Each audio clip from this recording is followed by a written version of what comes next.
Launching in just a few minutes, called Business Live. Well, the main news is Greece and whether or not its international creditors will release the next bailout payment of $7.8 billion. Well, Sally Bundock and Ben Thompson will be going through all those scenarios on what is a critical day for Greece and the Eurozone. That's coming up shortly. I am back in half an hour with all the top stories here. Stay with us. I'm Geeta. See you soon.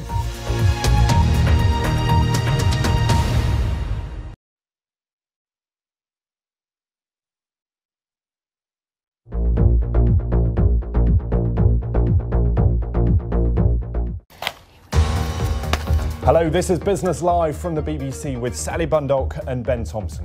Under pressure and under scrutiny, Greece's budget plans are in the spotlight yet again. That's our top story on Monday, the 30th of March.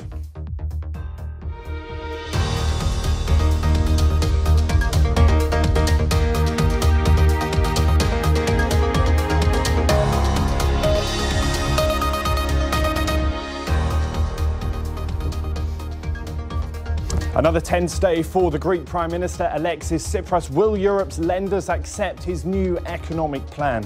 Also coming up in the programme, hands off, the electric car maker Tesla announces plans for hands-free driving. But what happens if you crash? The insurance industry is struggling to keep up. And financial markets are open across Europe ahead of some key economic data. We'll have the details live.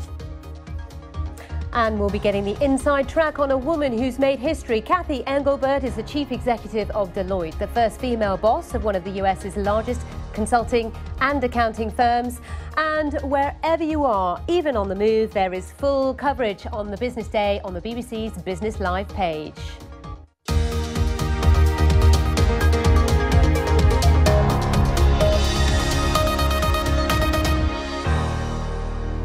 A very warm welcome to the programme. We'll be here every weekday at this time, bringing you the latest business news from around the world.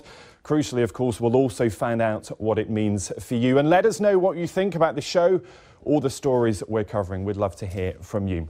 Thank you. The clock really is ticking, isn't it? Let's take a look, though, at some of the other top business stories from around the world for you, because 6 bosses at the Dutch bank ABN AMRO have given up bonuses worth nearly $110,000 after what the bank called a public commotion. The bank was nationalised in 2008 during the height of the financial crisis. More bad news for Japan's economy. Industrial output there was much weaker than expected last month, falling 3.4% from the month before. Now, that's been blamed on companies cutting their production due to the Lunar New Year holidays. And World Duty Free has a new owner. The shops that sell perfume, cigarettes and chocolate while you're waiting for a flight, well, they'll now be run by Switzerland Dufry after Benetton family sold its controlling stake. The deal creates the world's largest travel retailer with a market share of 25%. Seen that shot many a times in the airports. Very prevalent at Heathrow and Gatwick. Now let's have a look at what's been discussed in social media today. Lots of stories flying around this Monday. This is an interesting one. BBC News Asia tweeted about Prada's latest profits. Prada's profits hit hard by basically falling sales in China. OK, Leisha, thanks very much indeed. So confirmation there of the numbers that Leisha was touching on. And of course, that's how Wall Street closed on Friday. All eyes, of course, will be on how they trade when trade gets underway a little later. Europe too, of course, trade now well underway. It is the end of the calendar month for economic stimulus there. And of course, following the lead from Japan and the US and the UK of that quantitative easing. Also, of course, that coincides with the end of the first quarter of the year. So European markets seeing a bit of a pullback from the big gains that have been made so far this year. So that's a picture in Asia. We've touched on Europe. We'll have more detail on that in just a moment. But what is the talk on Wall Street? Michelle Fleury is in New York. She's got a look ahead for the business week. Thanks, Gemma, for coming in. So a lot happening this week, but it's also a funny week, isn't it? Because we're going into the long Easter break, which has a big impact on many economies around the world. Exactly. There are two things. First of all, going into the end of the quarter, as well as it being a short week. And there are two effects that you could see. First of all, towards the end of a quarter, people tend to like to sell to try and lock in profits, even if you see good news. And secondly, if you see lower volume, because people are away over the Easter weekend, that lower volume means you may see higher spikes in the markets, so more volatility.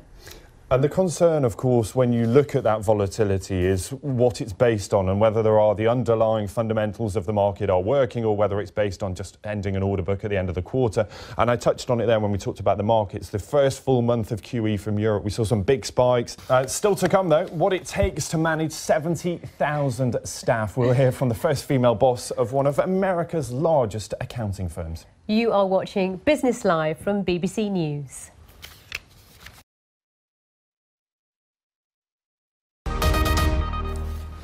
Hello, you're watching Business Live. Our top story today, a tense day for Greece as its creditors scrutinise its budget plans. We'd love to hear from you. Do get in touch. Here's a quick reminder of how you can do just that.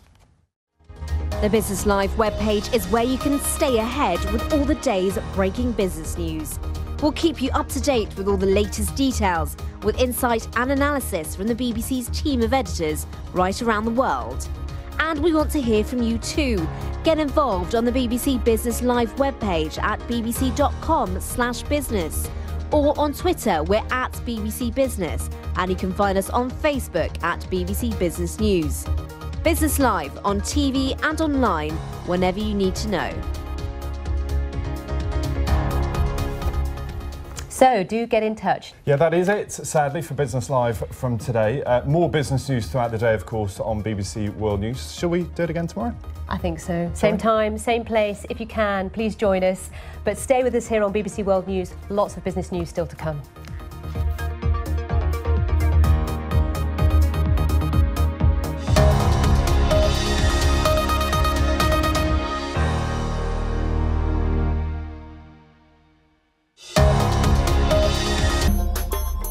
Dubai may have the world's tallest building, but what goes up sometimes also comes down. People that couldn't afford to buy properties were buying properties. Dubai's property market slumped in 2008, but is it now rebuilding and scaling new heights? It is an amazing blend of the best of the East and West. Join me, Mark Lobel, for Why Buy in Dubai on BBC World News.